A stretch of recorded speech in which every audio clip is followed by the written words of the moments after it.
Please stand by.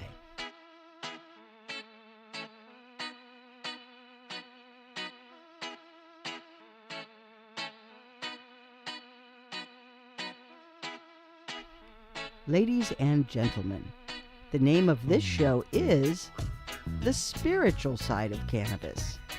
And the next voice you shall hear will be that of the chaplain of the Lighter Than Air Ministries, Chaplain Dennis Keith Hale.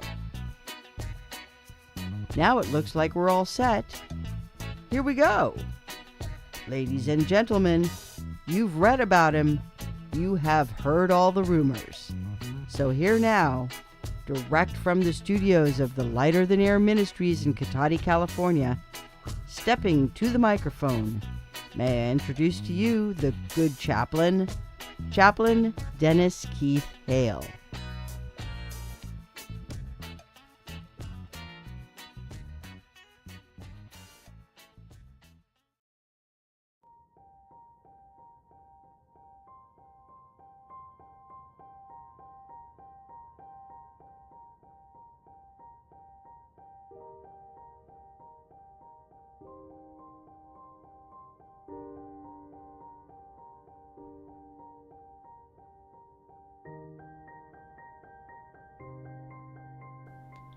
Thank you so much for that lovely introduction, ladies and gentlemen. I am Chaplain Dennis Keith Hale. I'm here in the music sanctuary of the Lighter Than Air Ministries in Cotati, California. Thank you so much for joining us. Today I'd like to just speak a little bit about what this ministry is all about, really, because we have a lot of new followers since the Emerald Cup. I want to thank everyone who got in touch with us after the Emerald Cup, and we have a lot of referrals this week. So we have a large group that we are able to help in a very small and private ministry. You know, we started in 1993 and we had the privilege of being able to help people who were dying of AIDS. We were able to provide musical support for them at a time when they didn't know whether they would live or die or get through the night. They always had a musical companion. It was their own music that they selected. But we just put it all together conveniently. Sometimes we'd add a few tunes of our own. And we had a collection called Redneck and Perverted that we would play during our 3 or 4 months prior to the passing of these terminal folks when we started our service. And we'd put on this Rednecks and Perverted tape, and I tell you, everyone picked one. Some people were just repulsed, but everyone picked one. And we found it was a great icebreaker too, and really let people let their hair down, as we used to say. So this ministry started in '93, and we've been working with the terminally ill since then. A couple years back, we realized that we had picked up so much knowledge from sitting there bedside that we needed to share this, because this was important knowledge for mankind. So we started in as a formal ministry. I've been collating the data and going over our notes from all those years, and I'm finding some very basic things which go together. That's part of what we talk about here at the ministry. We've been able, through helping lots of people who are dying, help other people who are dying. And we knew there was a sense of propriety and a grace that came over you as you were preparing to go, and specialized knowledge that I heard people say things I would never expect them to say. So when we started the ministry in earnest, it's sort of hard because you're kind of like blowing your own horn. You heard the train just before, perhaps. Blowing your own horn, and I didn't want to say I'm a goody-goody. I'm helping people who are sick, or I kind of kept it to myself, and I always did. And I felt sort of superior that I did. But there's that horn. But I always felt that I had a chance to help people. And one of the things that we did is we brought music into their life. And in doing so, we also were able to bring, in many cases, marijuana. You know, this ministry has over 50 years used marijuana for all sorts of things. And in particular, the 24 years that we've been working to serve those who are terminally ill, found that the official people, the folks at the hospice nurses and care people, they would come and tell us about the music needs, and we would solicit this. But often they would intimate to us that they thought that if we could, introduce them to marijuana. It might make it all easier. And I want to thank each and every one of those nurses, JD, TTR, and you know who you are. And I want to thank each and every one of you, because without you, we wouldn't have been able to get what we got going here now. And that's some very specialized information, some knowledge that we need to share with you. You know, we believe in the power of music. We believe in the fact that music has a sense about it, which comes to us from our mother's heartbeat. Yes, our mother's heartbeat and ours harmonize until we are born. And then our fetal heartbeat becomes our heartbeat, following our mother's time. And then we spend the rest of our life trying to harmonize to that beat. The music you select is the soundtrack of your life, but it started with your mother's heartbeat and shall forever be with you. It's a good thing. So we try to take that power of that heartbeat and turn it into something where you can find a harmony and a gentle side to yourself in your life. You know, I know that I turn, and we recommend it in times of stress, that you turn off your TV. In times of stress where you personally just don't feel you can go on, isolate yourself from the rest of the world's media and go to your music. You bought this music for a special reason, and so it's a special thing in your life. When you need it, go back there. I know you'll say, I don't want to hear that song again, but you do. You really do. So we believe in the power of music, and then when we started introducing marijuana into the equation, and we called it the perfect pairing, and we thought that was an excellent name, and people liked it.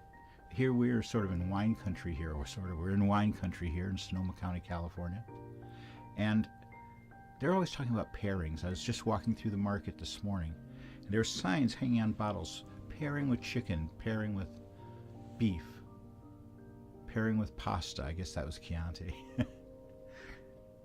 And I saw that, and I thought, yes, we have a perfect pairing also. I wish I had a little tag I could put on there.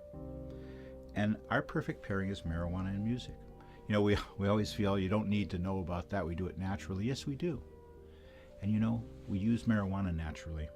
This ministry fervently believes that marijuana was put on earth for mankind. It's the reason it exists as a natural, potent, portable.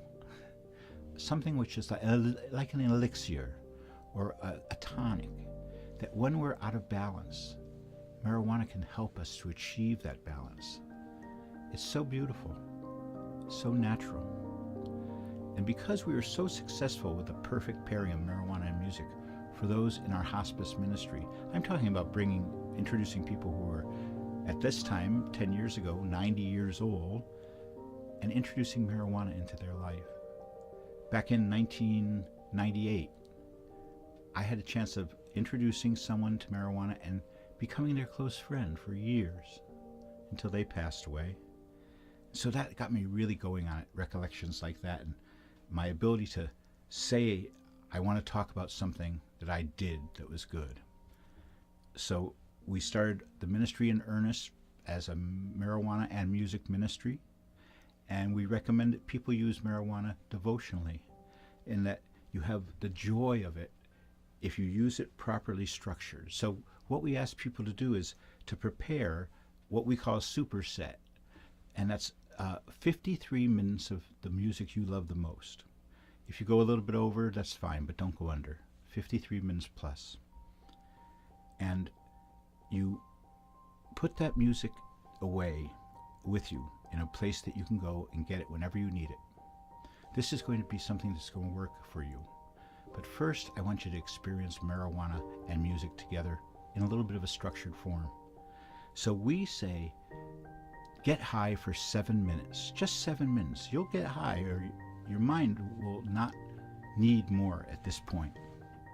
Because then you're going to go by yourself, whether it's with your earphones and your iPod or whatever, and you're going to listen to your super session, your super set. 53 minutes of the music you love the most. It means the most. You can change it any time. But in doing so, with 7 minutes of smoking and 53 minutes of and thinking about the music and what's going on and remembering and keeping that in a closed, zippered package that you can get to when you need it. But we recommend that you do it once a week. We find we've had over 300 people who've responded to us since we started doing this, who tell us, yes, music and marijuana in this structured form works. You know, if you went to an expensive psychologist, they're going to offer you alternatives, and they don't know you. Your music knows you. When you're stressed out, the other day I had a policeman stop me. I hadn't done anything wrong.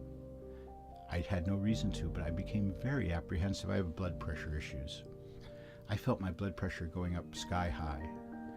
I became defensive, and he just wanted to tell me that one of my taillights was out. He wasn't going to give me a write-up, but he just wanted to tell me, because actually it was only one of 4. So each side had a light, but I think he wanted to check me out. If you've ever seen the car that we drive here at the ministry, it's an older Volvo with signage about music and such, and we get quite a few looks from the cops. Always did. Maybe I'm just paranoid.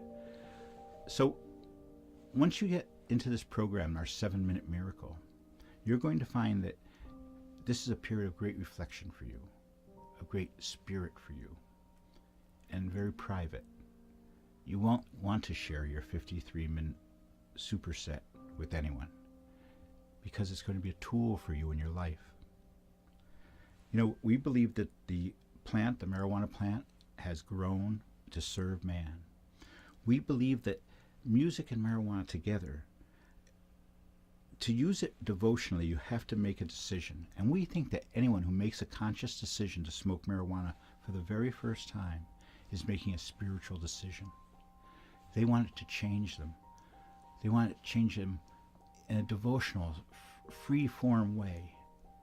And marijuana can do that. So by pairing marijuana and music, you get these two wonderful things working together for you, just as they're meant to, starting with our mother's heartbeat. So you make that decision, that spiritual decision. We think one of the first times you get high, a lot of people don't get high on the first occasion.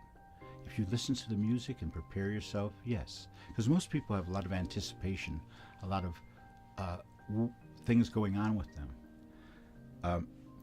So we believe that the first time you get high or the second time you get high, that feeling you feel, and the reason you want to do it that thereafter, that feeling that you feel is a manifestation of your spirit. That your spirit has found an outlet it's acceptable to show up. And we believe that earnestly, that first or second time you get high, that feeling that you perceive is in fact a manifestation of your spirit. Very similar to orgasm, we're told by so many people on written forms. We get a lot of people who say similar to or like or I felt like orgasm, but we're not promising anything. So our ministry now has sort of become unafraid. Our legal jeopardy, whenever we gave people marijuana in the hospice program, we always had to cover and protect our hospice nurses or workers who contacted us and put us in touch with these folks because they needed it so much. I have to admit, we did on occasion get high with the worker who had helped us, but their work was done for the day and ours was almost done but for sharing as a sacrament marijuana with one of these lovely nurses from the hospices. And I thank you once again.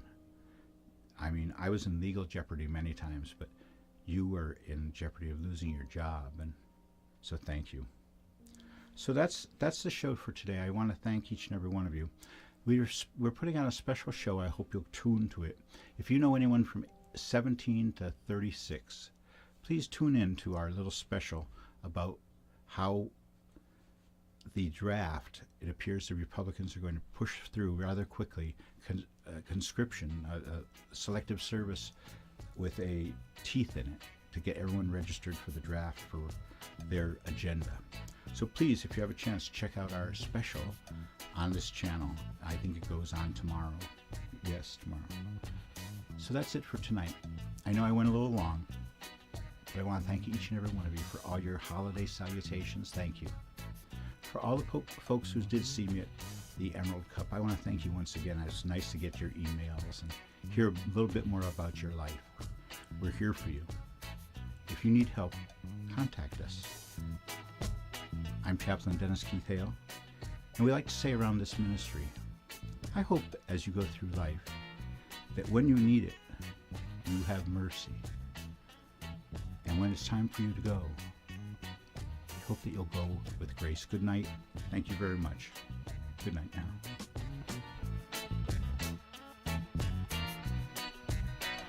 Thank you for listening to our weekly moment of reflection and celebration. On behalf of this ministry of service, the Lighter Than Air Ministries, we say thank you for listening. Please join us again next week. Good night, and may you go with grace.